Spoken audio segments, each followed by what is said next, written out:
నేను అప్పుడు చెప్పాను మీరు ఆరోగ్యం బాగా చూసుకోవాలి.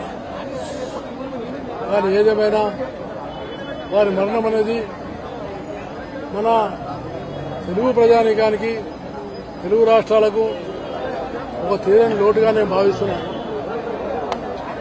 కోట శ్రీనివాసరావు గారు ఒక ప్రముఖ సినీ నటుడే కాదు, ఆయన గొప్ప దేశభక్తుడు, జాతీయవాది.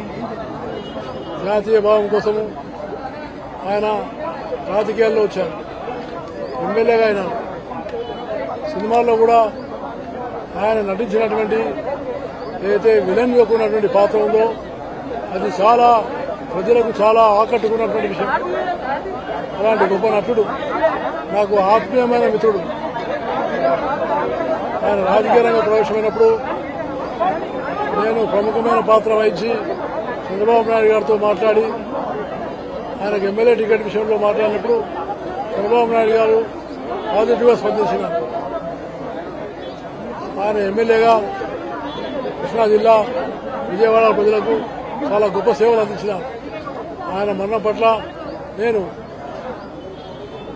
ఆ యొక్క ప్రగాఢమైనటువంటి సంతాపాన్ని తెలియజేస్తూ ఆయన ఆత్మకు శాంతి కలగాలని, అలాగే వారి కుటుంబం కూడా ఈ యొక్క పరిస్థితులు తట్టుకోవడానికి కావాల్సినటువంటి శక్తినివ్వాలని నేను భగవంతుని ప్రార్థిస్తూ కోట శ్రీనివాసరావు గారి మరణం తెలుగు ప్రజలకు, రెండు తెలుగు రాష్ట్రాలకు తీరని లోటుగా భావిస్తూ జాతీయవాదులు, జాతీయ సంస్థలకు కూడా ఆయన మరణం ఓ గొప్ప లోటు అని నేను భావిస్తా ఉన్నాను.